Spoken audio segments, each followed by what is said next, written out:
Most of our lives are spent trying to exchange our thoughts and feelings with the people around us. The art of communicating is an essential part of being human.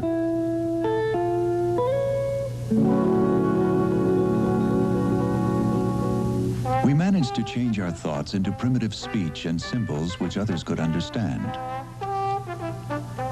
The symbols evolved into writing, and writing could be sent by runners and ships between widely separated cultures. We had started the exchange of ideas and information slowly. The exchange moved rapidly when the printing press allowed us to duplicate what we wrote. We learned to make images of what we saw. We kept on refining our ability to communicate. We learned to do it faster. We learned to speak to one another over great distances. We could preserve our ideas with sound recordings and with motion pictures. Information communicated by means of our new tools became an intimate part of our lives. The tools we use to keep in touch with one another have become widespread. We continue to extend and simplify the exchange of ideas and information. The most versatile of our new tools, the computer, has become an important communications device to handle vast amounts of information for people all over the world. Computers help us keep in touch with complex, changing information and events. The computer can store information, organize it at our request, and return the information instantly in a form we can use. Hospitals can use the computer for immediate access to diagnostic test data about their patients. Blood type A, RH negative.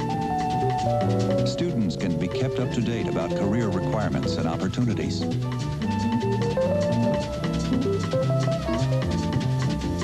Computers give police officers rapid access to information about stolen property.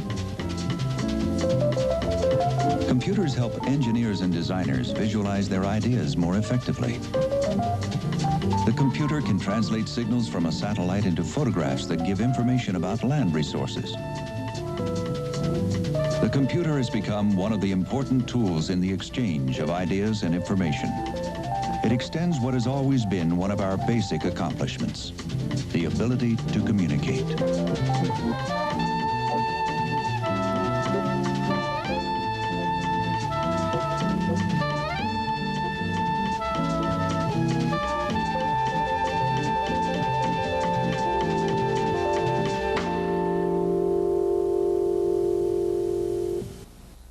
A chilling tale of suspense at 10:30. And now we return to Katharine Hepburn in the Glass Menagerie.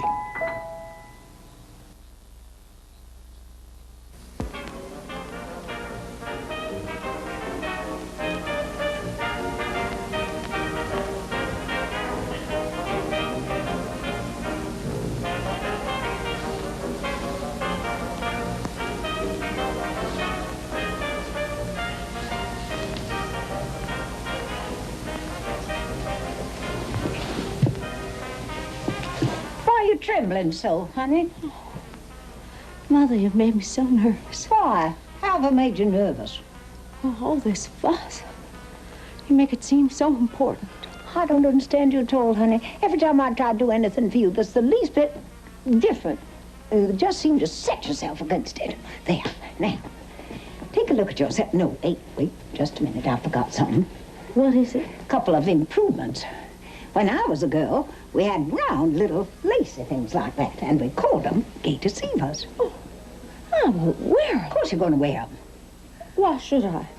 Well, tell you the truth, honey, you're just a little bit flat-chested. Mother, you make it seem like we're setting a trap. We are. All pretty girls are trapped, and men expect them to be traps. Now, look at yourself in the glass. See? You look just like an angel on a postcard. Isn't that lovely? Now, you wait. I'm going to dress myself up, too. You're going to be astonished at your mother's appearance.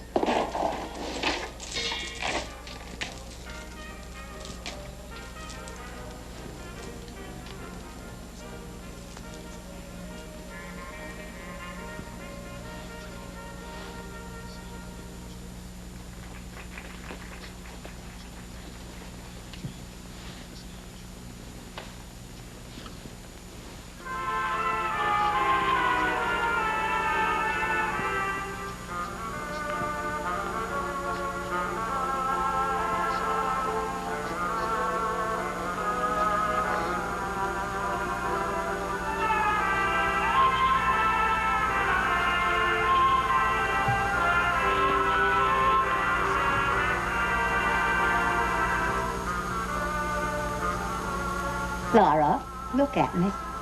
Look at me now.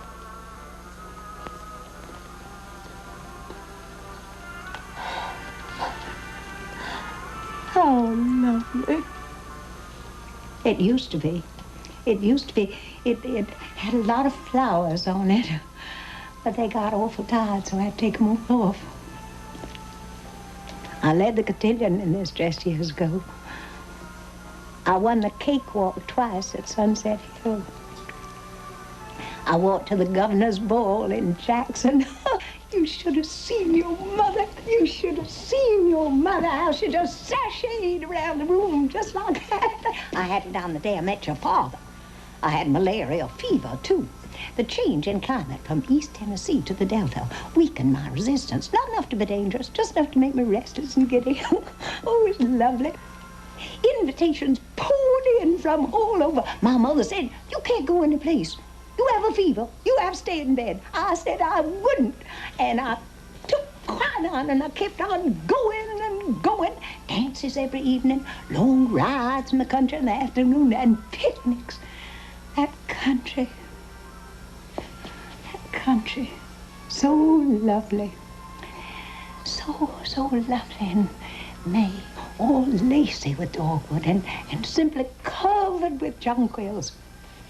My mother said, you can't bring any more jonquils in this house. I said, I will. And I kept on bringing them in anyhow.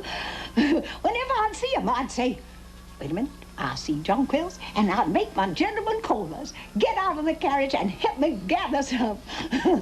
Tell you the truth, Lord, it ought to be a kind of joke. They'd say, look out, here comes that girl. We'll have to spend the afternoon picking jonquils. My mother said, you can't bring any more jonquils in this house. I haven't got any more vases. Hold them. I said, that's quite all right. I can hold some myself. Malaria fever. Your father. Jonquils.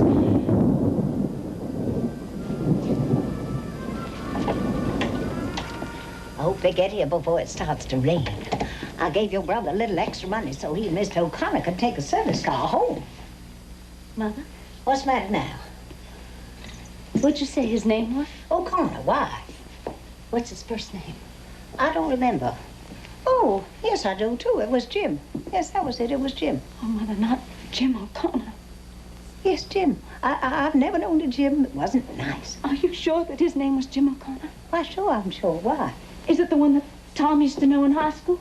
I don't think so. He didn't say so. I think he just got to know him at the warehouse. There was a Jim O'Connor that we both knew in high school. Oh, Mother, if it's the one that Tom's bringing home to dinner, you'd have to forgive me. I wouldn't come to the table. What's this now? What sort of silly talk is this? Remember, you asked me once if I ever liked a boy. Remember, I showed you this boy's picture. You mean that boy in the yearbook? Yes, that boy. Laura, were you in love with that boy? I don't know, Mother. I only know that I couldn't sit at the table if it was him. It won't be him. It isn't the least bit likely. But whether it is or not, you will come to the table. You will not be excused. I'll have to be, Mother. I don't intend to humor your silliness, Laura. I've had too much from you and your brother both. So, just sit down and compose yourself till they arrive. Tom has forgotten his key, so you'll have to let him in when they get here. Oh, Mother, please, you answer the door. How can I? When I haven't even finished the mayonnaise dressing for the salmon. Oh, please, you go to the door. What's all this? Don't make me do it. Honey, what's all this fuss about just one gentleman caller? That's all. Just one.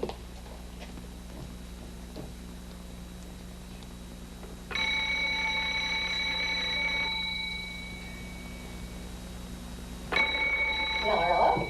Sweetheart? The door? Please. Mother, you go to the door. What's the matter with you, you silly thing? Please, you answer me. Why have you chosen this moment to lose your mind? You go to that door. I can't. Why can't you? I'm sick. You're sick, am I sick? Laura Wingfield, you march straight to that door. Yes, Mother. I've got to put courage in you, huh? Oh, live it.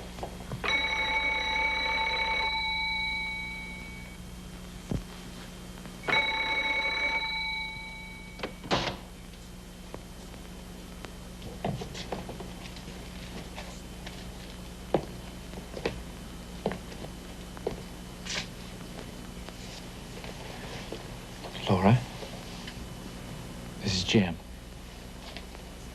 Jim, this is my sister, Laura. I didn't know Shakespeare had a sister. How are you, Laura? How do you do? Okay, your hand's cold, Laura. I've been playing the Victrola. Oh. Must have been playing classical music on it. Ought to play a little hot swing music, warm you up. What's the matter? Laura? Laura is terribly shy. Shy, huh? Unusual to meet a shy girl nowadays.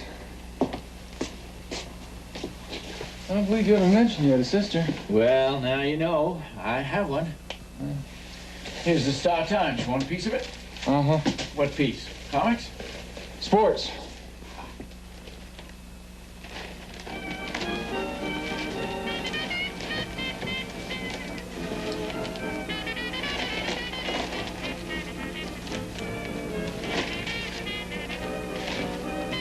Oh, Dizzy Dean's on his bad behavior.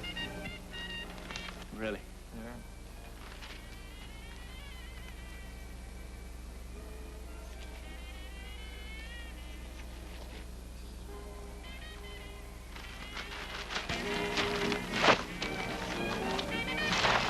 Where are you going? Out on the terrace to smoke.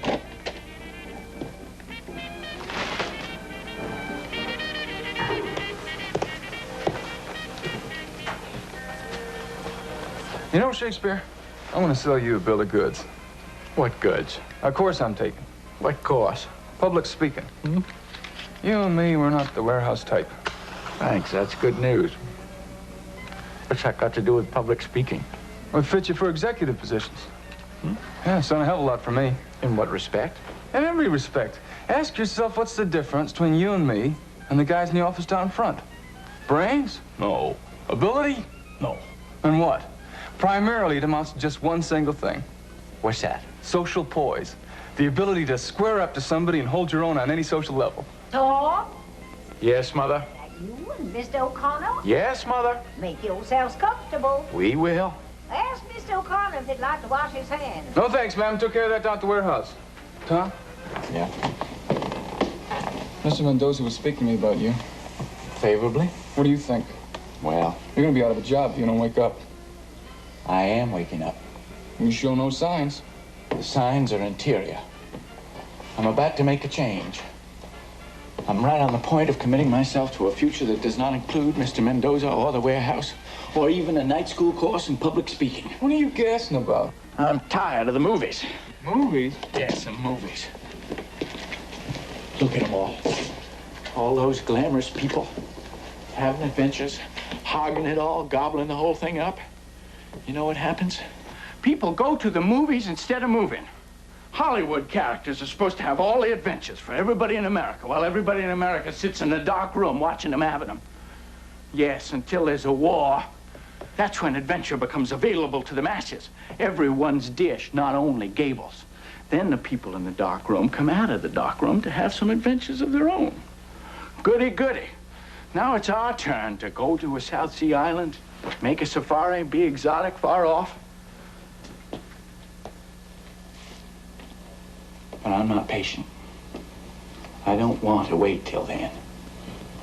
I'm tired of the movies and I'm about to move. Move? Yes, When? soon. Where? I'm starting to boil inside. Oh, I know I seem dreamy, but inside, well, I'm boiling. Every time I pick up a shoe, I shudder a little, thinking how short life is and what I am doing. Whatever that means, I know it don't mean shoes, except it's something to put on a traveler's feet. Look. Huh? I'm a member. Union of Merchant Seamen. I paid my dues this month instead of the electric light bill. You regret it when they turn off the lights. I won't be here. Well, how about your mother? I'm just like my father, the bastard son of a bastard. See how he grins? He's been absent going on 16 years. You're just talking, you drip. How's your mother feel about it? Here comes Mother. Mother's not acquainted with my plans. Boys, Yes, Mother? where you all? In front, Mother. Well, Mother, you look so pretty. you know that's the first compliment you've ever paid me.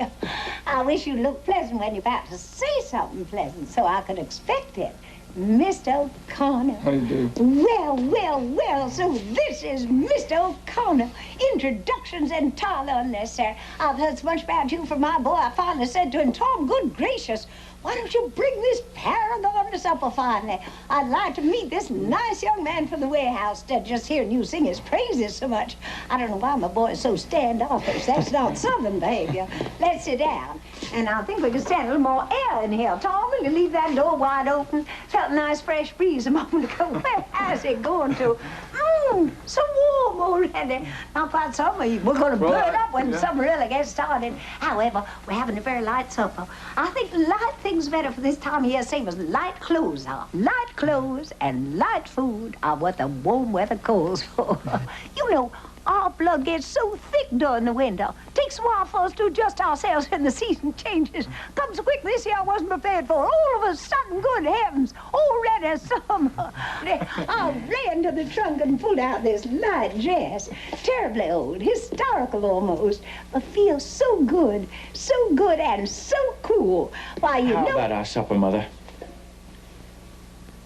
Honey, you go ask Sister if supper's ready. You know, Sister's in full charge of supper. Tell her you hungry boys are waiting for it. Have you met Laura? Well, she came to the door. She let you in. Yes, ma'am. She's very pretty. Oh, yes, ma'am. Please sit down. It's rare for a girl as sweet and pretty as Laura to be domestic, but Laura is, thank heavens, not only pretty, but very domestic. I'm not at all. I never was. I never could make a thing but angel food cake. Well, in the South, that's many servants. Gone, all vestige gracious living gone completely. I wasn't prepared for what the future brought me. All my gentlemen callers were sons of planters, so naturally I assumed I'd be married to one, raise my family on a large piece of land with plenty servants. But man proposes and woman accepts the proposal. To vary that old saying a little bit, I married no planter. I married a man who worked for the telephone company, that gallantly smiling gentleman over there. A telephone man who fell in love with long distance. Now he travels and I don't even know where. But what am I going on for about my tribulations? Tell me about yours. I hope you don't have any. Well... Tom? Yes, Mother? What about that supper? Why, supper's on the table. Oh, so it is. How lovely. Mr. O'Connor. Where's Laura? Laura is not feeling too well and thinks it would be better if she didn't come to the table. Laura? Yes, Mother? We can't say grace till you come to the table. Oh, I'm so sorry. Oh, why, Laura, you are ill. Let Laura rest on the sofa. Standing over that hot stove has made her ill. I told her it was just too warm this evening, but... Is Laura all right? She's better, Mother. Oh, my goodness. I think we're going to have a little rain.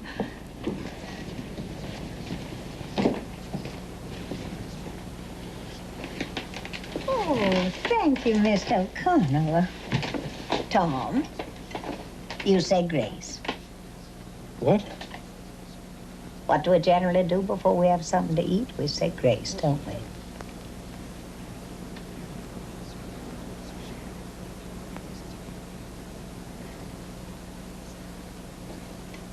For these and all thy mercies, God's holy name be praised.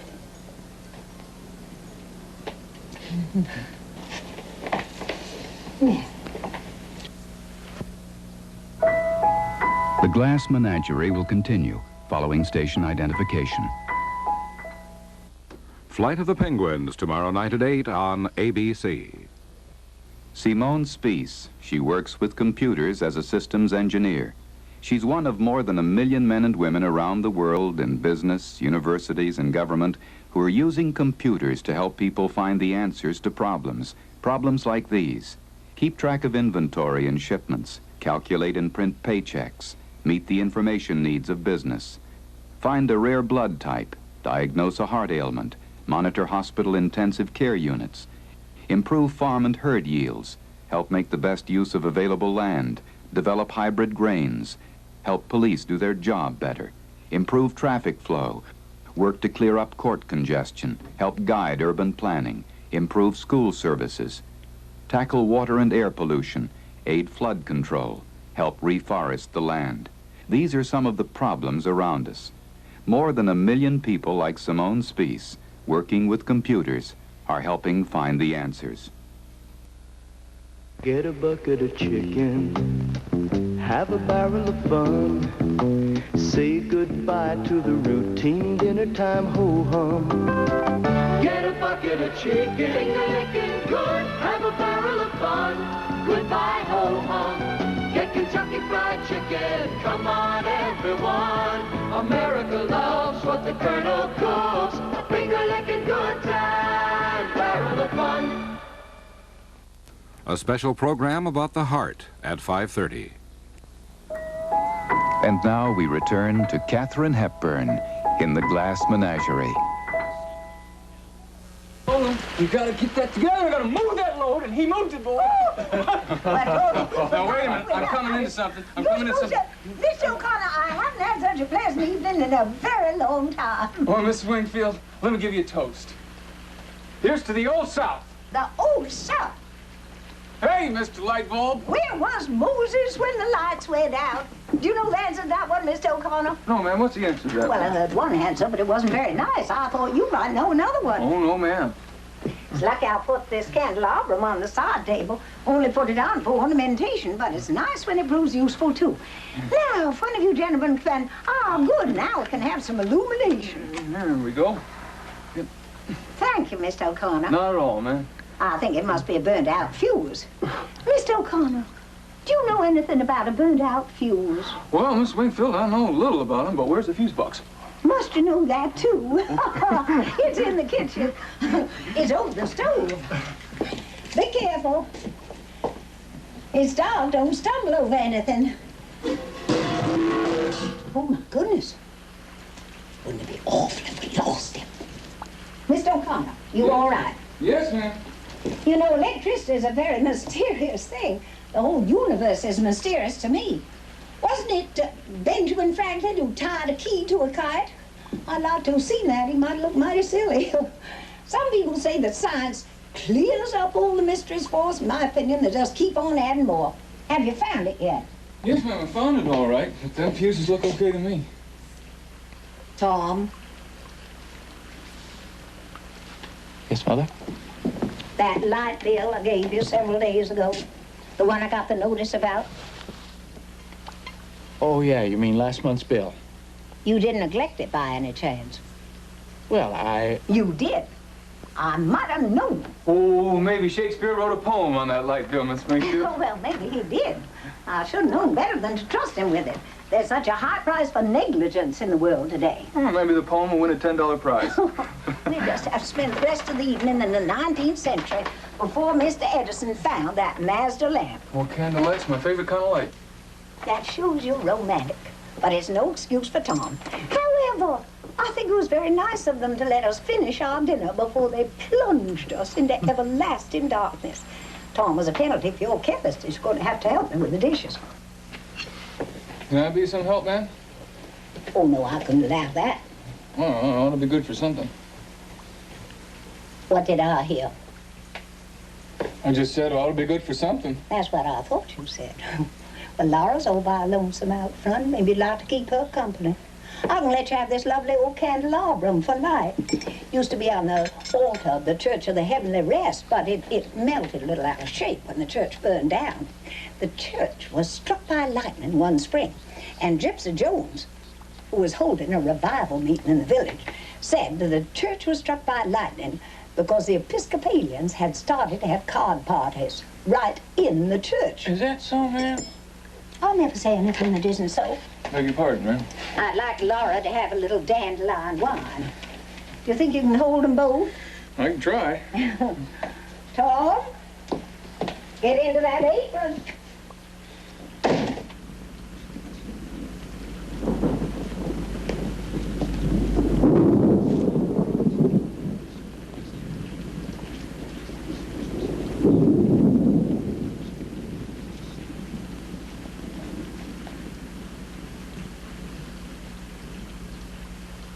How you feeling now? Better? Yes, thank you. Yeah, this is for you. A little dandelion wine. Thank you. Drink it. Don't get drunk.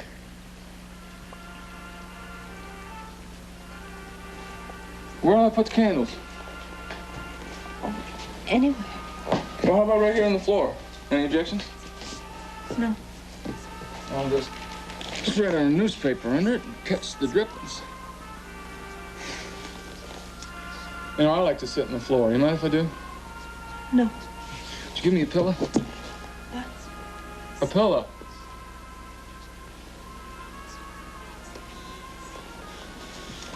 How about you? Don't you like to sit on the floor? Yeah. Well, then why don't you? I will. Take a pillow.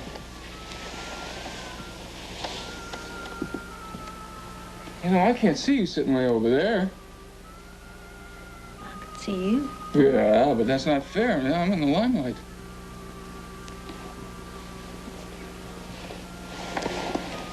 Good. Good. There. Oh, that's better, isn't it? I can see you now. You comfortable? Yes, thank you. So am I. Comfortable as a cow.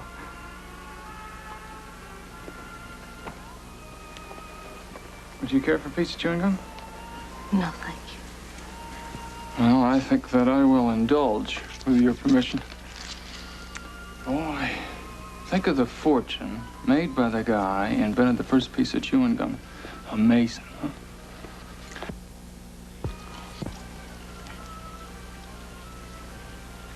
Hey, your brother tells me you're shy, Laura. Is that right? I don't know. Well, I judge you to be an old-fashioned type of girl. I think that's a pretty good type to be. You know, I hope you don't think I'm being too personal with you. Mr. O'Connor. Yeah? I believe I will take a piece of gum, if you don't mind. Mr. O'Connor? Yeah? Have you kept up with your singing? Singing? Me?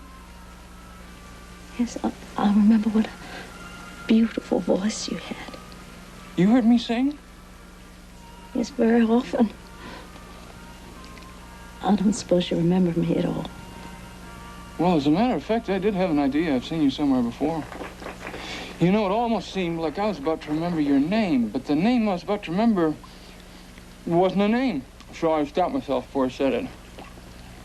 Wasn't it Blue Roses? Blue Roses. Oh, my gosh! Blue Roses. You know, I didn't connect you with high school somehow or other. But that's where it was. It was in high school.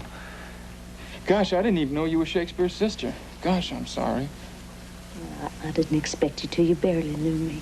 Well, we did have a speaking acquaintance. Oh, yes. We spoke to each other. Didn't we have a class and something together? Yes. What class was that?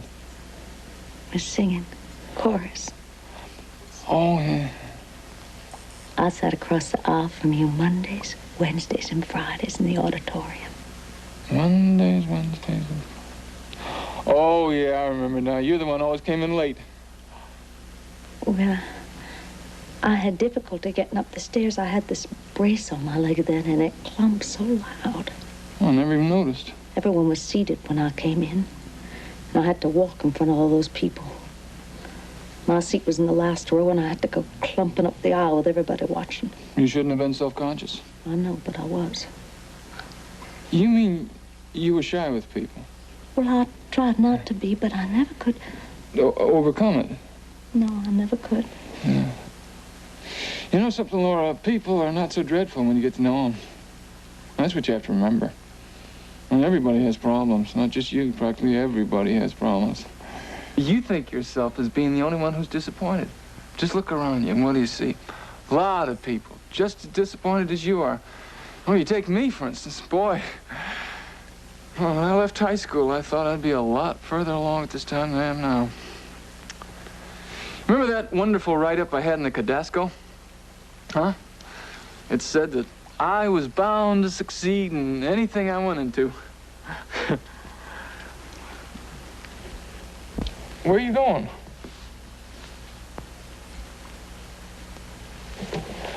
Holy jeez, the KABC. Here you are. And the Pirates of Penzance. The Pirates. Oh, better far to live and die. And sang the lead in that operetta. Oh, it's beautifully. Well, I know. Beautifully. Beautifully. You heard me then, huh? I heard you all 3 times. No. Yes. All 3 performances? Yes. What for? Well, I wanted you to autograph my program. Why didn't you ask me to? Well, you were always so surrounded by your own friends so much. I never had a chance. Well, you should have just come right up. That's what you might think. Thought I might think you would. Oh, yeah. Yeah, I was beleaguered by females in those days. Terribly popular. Yeah. Everybody liked you. Including you? Yes. Well, well, well. Give me that program, Laura. There we go. Better late than never. Oh, my goodness. My signature's not worth very much right now, but maybe someday will increase in value. You finish high school? Well, I made bad grades in my final examinations. I mean, you dropped out. I didn't go back.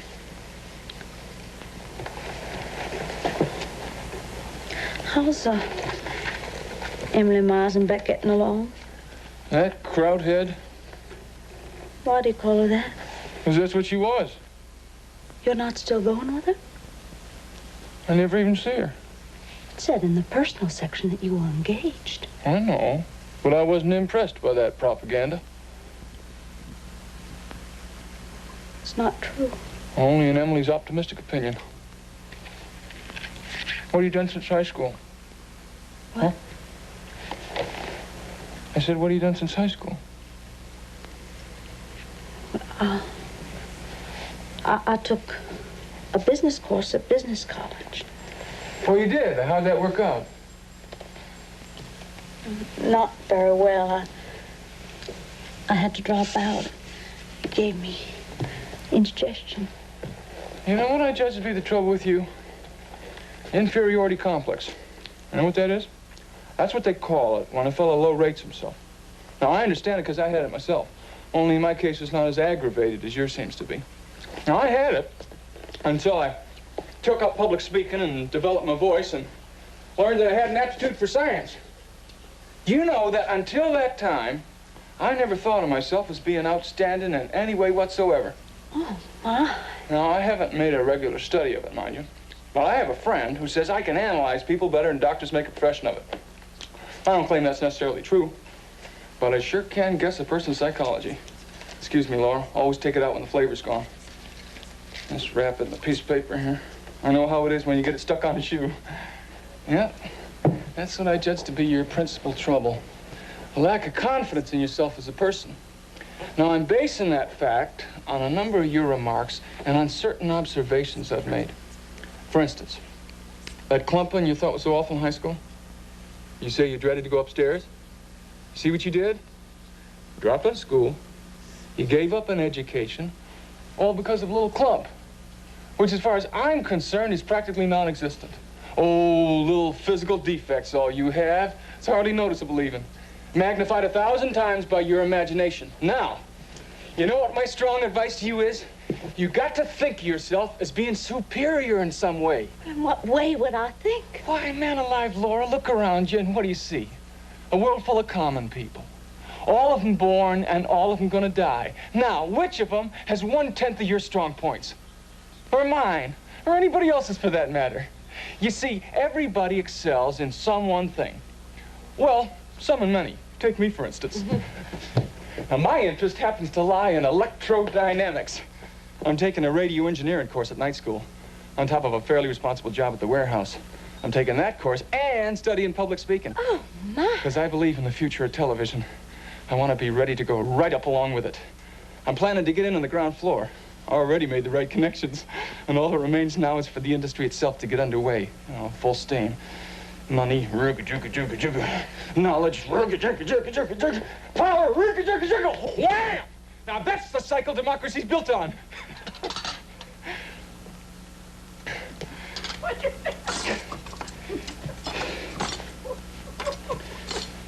I guess you think I think a lot of myself, huh? No, I don't.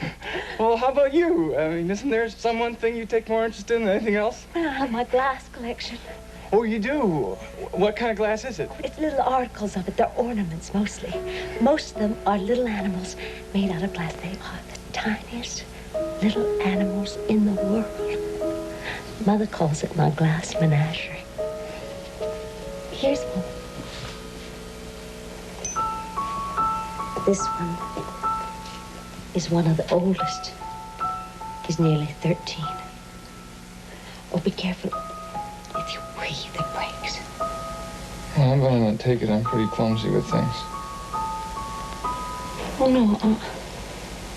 I trust you with it.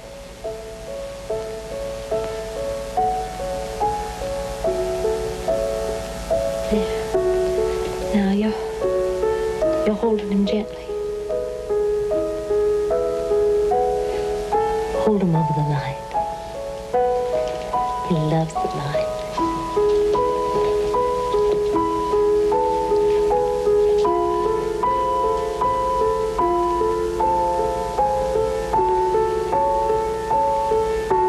See how the light shines through him? Sure does shine. I shouldn't be partial, but he is my favorite one. What kind of thing is this one supposed to be? Now, haven't you noticed the single horn on his forehead? Oh, yeah, unicorn, huh? Mm-hmm. Unicorns. Aren't they extinct in the modern world? I know. Poor little fella. Must feel kind of lonesome.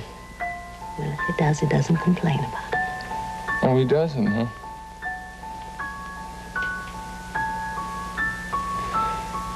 Where'll I put him? Oh. Put him on the table.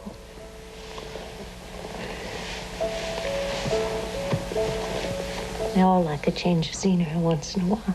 They do, huh? There we go. Oh! Hey! Look how big my shadow is when I stretch. Stretches across the ceiling.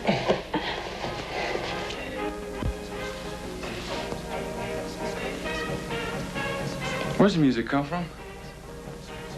From the Paradise Dance Hall, across the alley.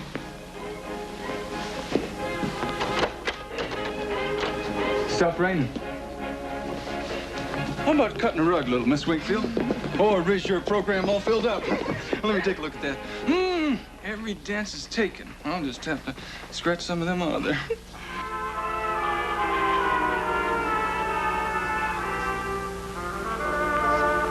Waltz. I can't dance. There you go, that inferiority stuff. No, I've never danced in my whole life. Come on, try. I'll step on you. I'm not made out of glass.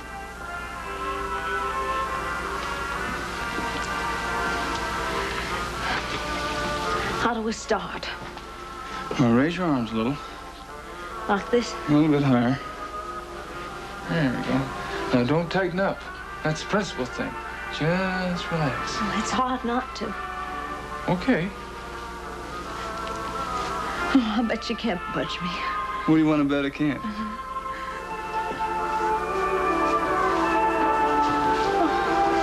Oh, my goodness. Oh, yes, you can. Let yourself go, Laura. Just let yourself go. Yeah, that's a lot better.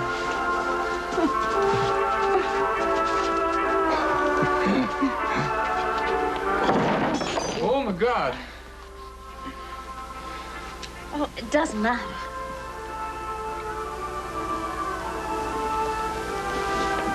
You knocked a little glass horse over. Is he broken?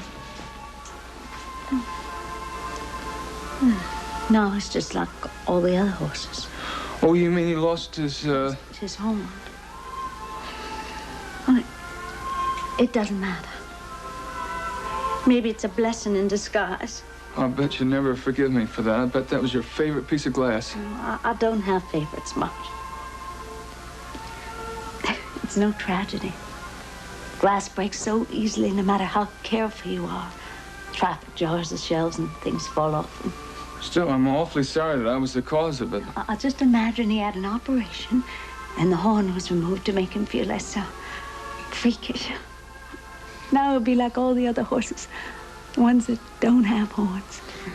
Well, I'm glad to see you have a sense of humor. You know, you're different from anybody else I know. Do you mind me saying that? I mean it. You make me feel sort of... Well, I don't know how to say it. I'm usually pretty good at expressing things, but this is something I don't know how to say. Anyone ever tell you you were pretty? Well, you are. And in a different way from anyone else. And all the nicer because of the difference. Well, I wish you were my sister. I'd teach you to have confidence in yourself. You see, being different is nothing to be ashamed of. Because other people, they're not such wonderful people. They're 100 times 1,000. You're 1 times 1. They walk all over the earth. You just stay here. They're common as weeds, but you, well, you're blue roses. Blue is wrong for roses. Well, it's right for you, because you're pretty. In what respect am I pretty? In all respects. Your eyes, your hair, your hands. Pretty. You think I'm saying this because I'm invited to dinner and have to be nice. I could do that. Oh, I could say lots of things without being sincere, but I'm talking to you sincerely. I happen to notice that you had this inferiority complex that keeps you from feeling comfortable with people. Well, somebody ought to build your confidence up. Way up. Somebody ought to make you proud instead of shy and turning away and blushing. Somebody ought to kiss you, Laura.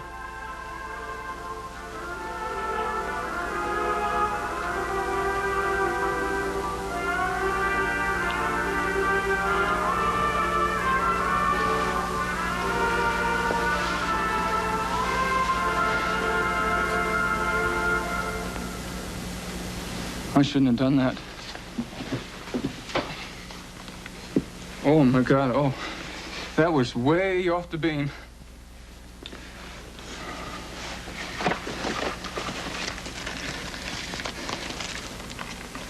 Laura, you know, if I had a sister like you, I'd do the same thing as Tom. I'd bring fellas home to meet you. And maybe I'm wrong in saying that. That may not have been the idea and have me over, but what if it was? Well, what's wrong with that? The only trouble is that in my case, I can't do the right thing. I can't ask for your number and say I'll phone. I can't call up next weekend and ask for a date. I thought I'd explain the situation in case you misunderstood and I hurt your feelings. You won't call again? No, I can't. You see, I got strings on me, Laura. been going steady. I go out all the time with a girl named Betty. And she's a nice, quiet home girl like you, and Catholic and Irish, and in a great many ways, we get along fine. We met on a moonlight boat trip up the river to Alton on the Majestic, and right away from the start was love. You know, being in love has made a new man of me. Power of love is pretty tremendous. Love is something that just changes the whole world. Oh, boy. Well, anyway, it happened that Betty's aunt took sick, and she got a wire and had to go to Centralia. So naturally, when Tom asked me to dinner, naturally I accepted the invitation, not knowing... I mean...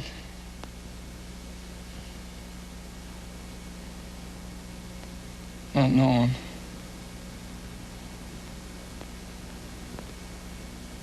I wish you'd say something.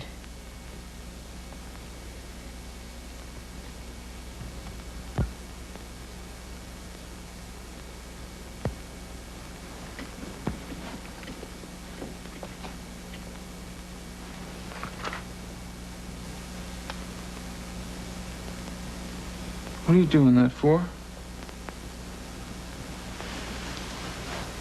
You mean you want me to have him? What for? Souvenir.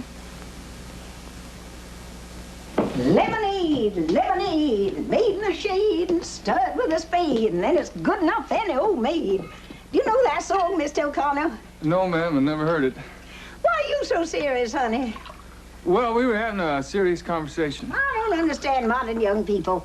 When I was a girl, I was gay all the time. You haven't changed a bit, Miss Wing. Maybe it's the gaiety of the occasion that has rejuvenated me. Well, here's to the gaiety of the occasion. Oh, I baptized myself. I found some cherries in the kitchen. I'll put one in each glass. You shouldn't have gone to all that trouble, ma'am. No trouble at all. Didn't you hear us cutting up out in the kitchen? I was so outdone with Tom for not bringing you over sooner. But now that you've found your way, I want you to come all the time. Not just once in a while, but all the time. Oh, I think I'll go back in that kitchen. Oh, no, ma'am, please don't go, ma'am. As a matter of fact, I've got to be going. Oh, Mr. O'Connor, it's only the shank of the evening. You know how it is. You mean you're a young working man? You have to keep working men's hours? Yes, ma'am. Well, we'll let you off early this time, but only on condition that you stay later next time, much later. What's best night for you, Saturday? Well, as a matter of fact, I have a couple of time clocks to punch, Miss Wingfield. One in the morning and another one at night. Oh, isn't that nice? You're so ambitious. You work at night, too. Well, not work, ma'am, but, Betty.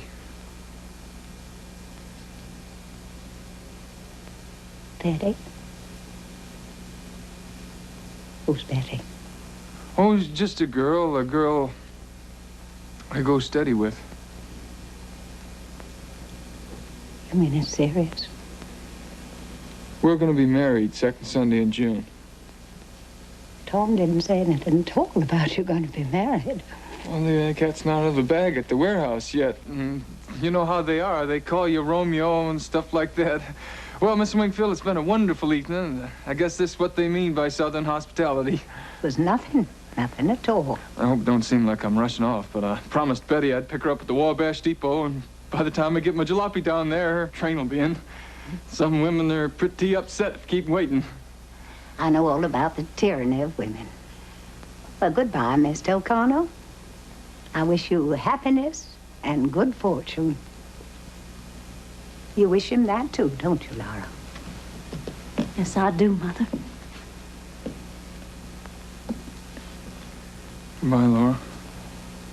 I'll always treasure the souvenir. And don't forget the good advice I gave you.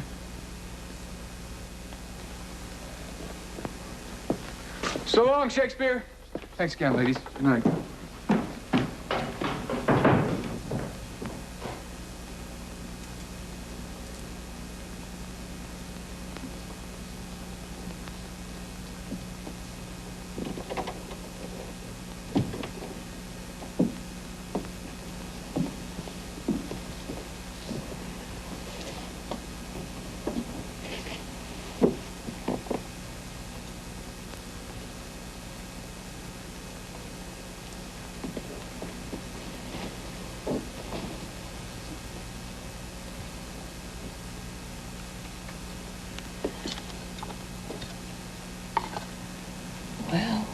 Well, things have a way of turning out so badly. I don't believe that I would play that Victrola. Well. Our gentleman caller was engaged to be married. Tom? Yes, Mother? Come out here. I want to tell you something very funny. Has our gentleman caller gotten away already? Our gentleman caller made a very early departure. That was a nice joke you played on us, too. How do you mean? You didn't mention that he was engaged to be married. Jim? Engaged? That's what it just informed us. I'll be jiggered.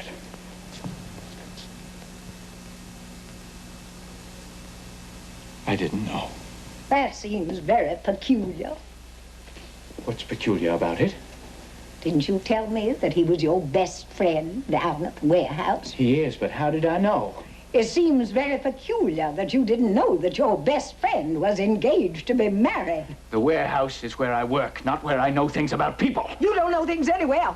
You live in a dream. You manufacture illusions. Oh. Where you going? Where you going? Where you going? I'm going to the movies. That's right. Now that you've had us make such fools of ourselves, the effort, the preparation, all the expense, the new floor lamp, the rug, the clothes for Laura, all for what?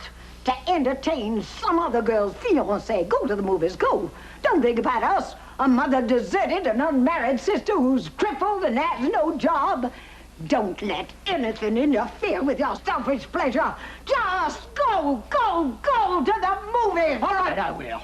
And the more you shout at me about my selfish pleasure, the faster I'll go. And I won't go to the movies either. Go then. Then go to the moon, you selfish dreamer.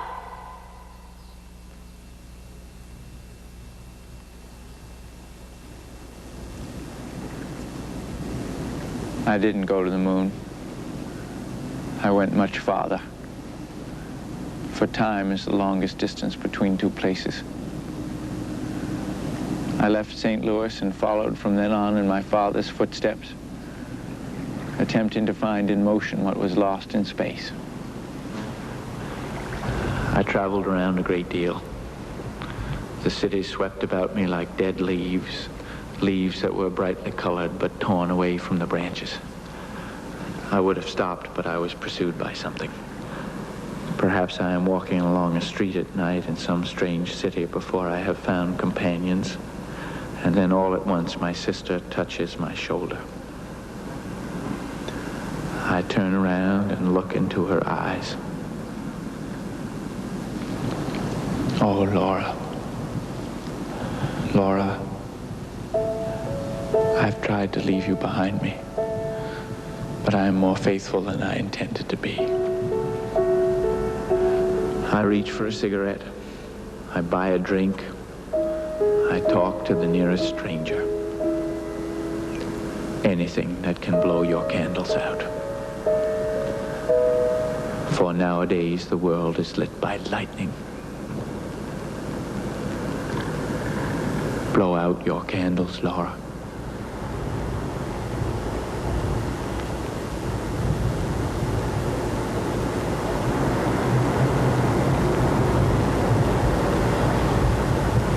And so,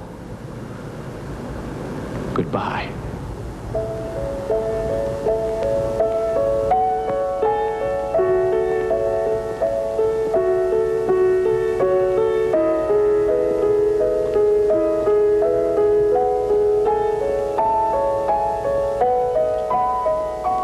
IBM is pleased to have brought you this special presentation of Katharine Hepburn in the Glass Menagerie.